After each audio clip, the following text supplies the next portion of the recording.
Ce sera par l'intermédiaire également de primitives que nous allons pouvoir créer l'objet radiateur.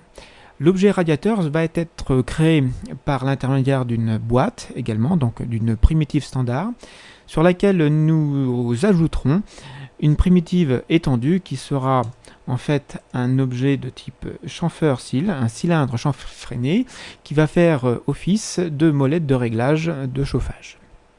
Mais dans un premier temps, nous allons revenir sur la classe des primitives standards et nous allons, en ayant la fenêtre perspective activée, cliquer sur le bouton Box et nous allons créer un objet Box non pas de manière interactive comme nous l'avions fait auparavant pour l'objet mur par exemple, mais nous allons ici le faire par entrée au clavier.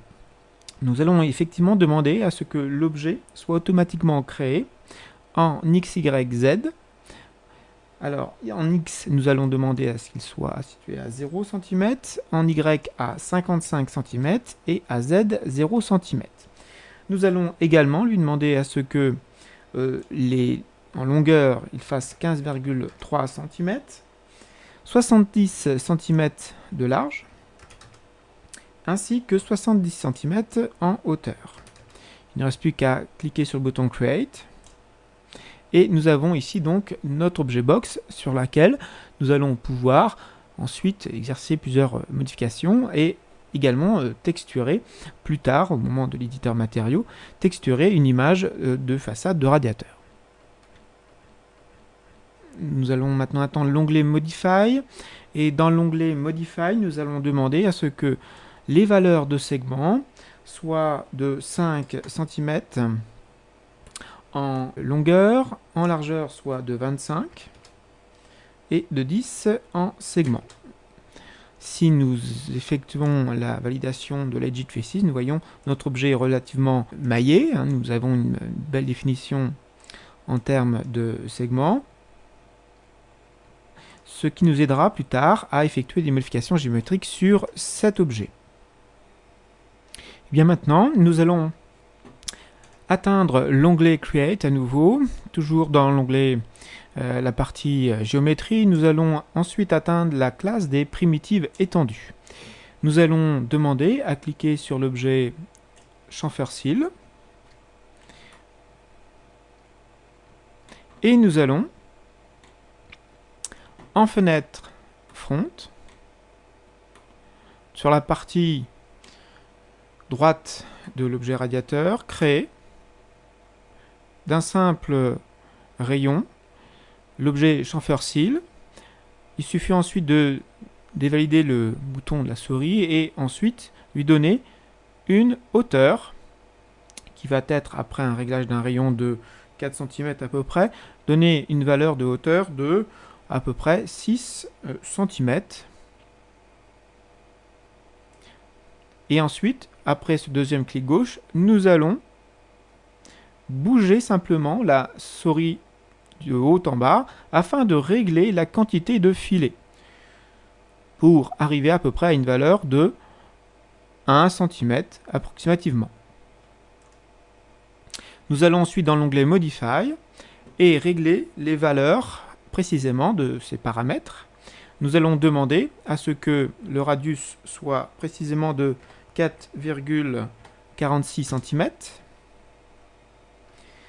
de 6,741 cm en hauteur et que la valeur de filet soit de 1,099 cm.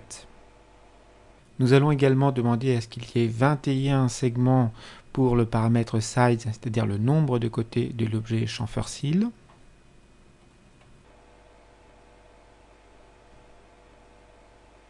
Vous voyez que l'objet est beaucoup plus défini.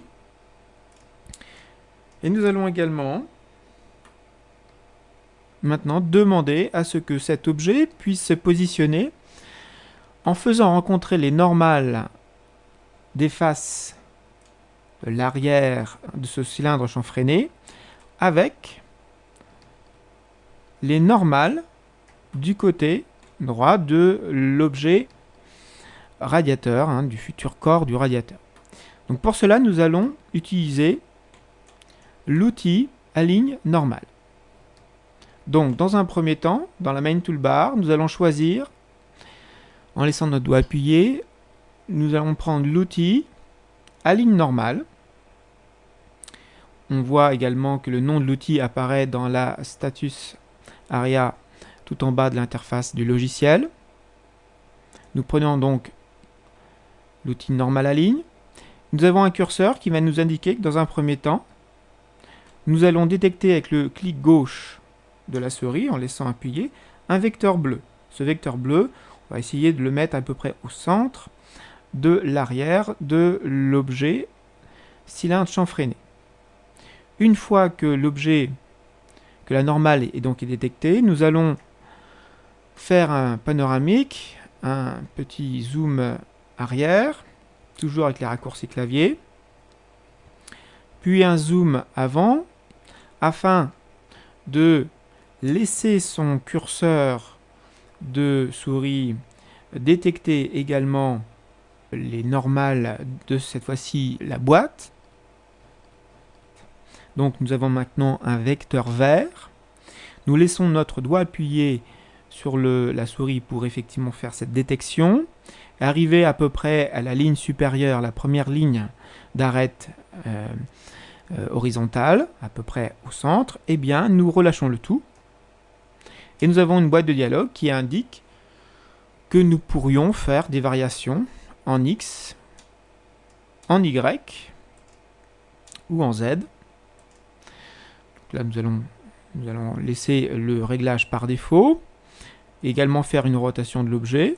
Là également, inutile d'intervenir sur ces paramètres. Nous cliquons sur le bouton OK. Et nous avons donc ici une attraction automatique entre normal des faces des deux objets ainsi détectés.